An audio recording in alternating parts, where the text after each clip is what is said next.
In 1993, Ferrari was a fallen empire.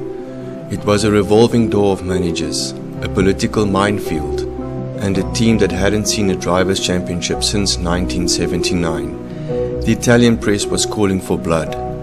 When the call finally came from Maranello, they didn't hire a flamboyant Italian designer or a charismatic ex-driver. They hired a Frenchman who spent his life in the dirt. Todt didn't come from the polished, champagne-soaked world of Formula One. He came from the mud and mudguards. They called him the General, and he was about to apply the brutal, cold logic of rallying to the most emotional team on earth.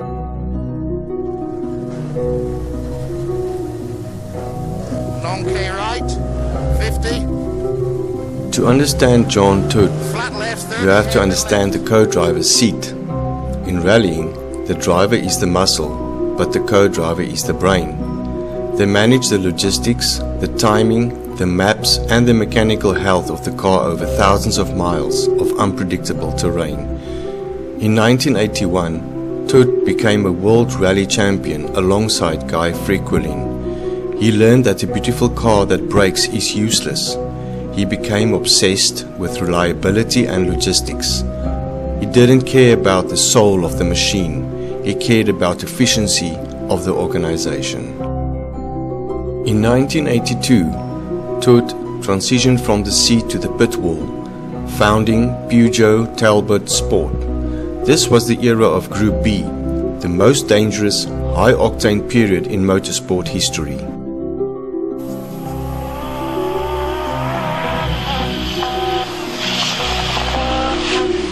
Todt masterminded the 205 T16. While others focused on raw power, Todt focused on the team. He crushed the WRC in 1985 and 1986. When Group B was banned for being too deadly, Todt didn't quit, he pivoted.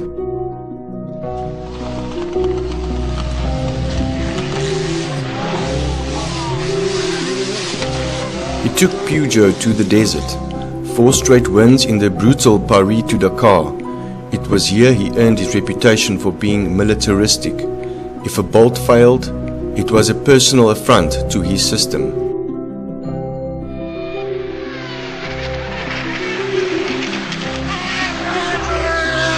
Then, the ultimate challenge, the 24-hour of Le Mans. Todt led the Peugeot 905 project.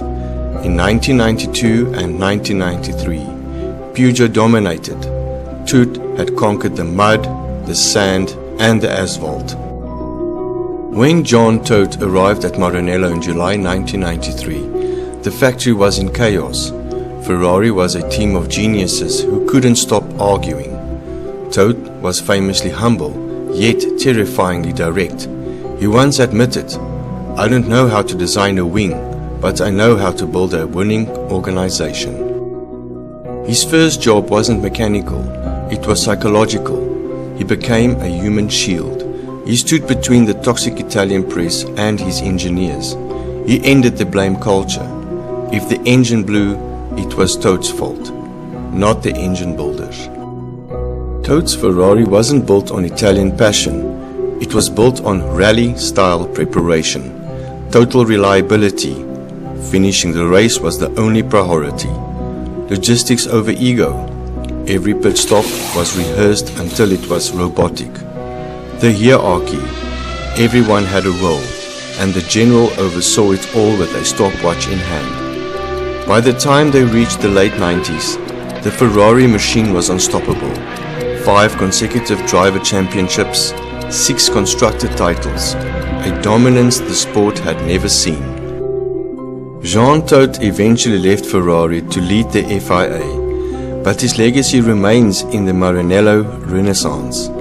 He proved that you don't need to be an artist to win in F1. You need to be a logistician. You need the grit of the Dakar and the precision of a co-driver's pace notes.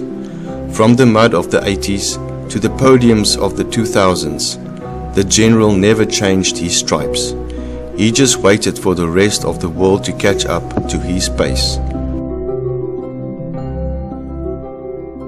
Subscribe to join the grid and hit the bell icon to make sure that you are not left behind.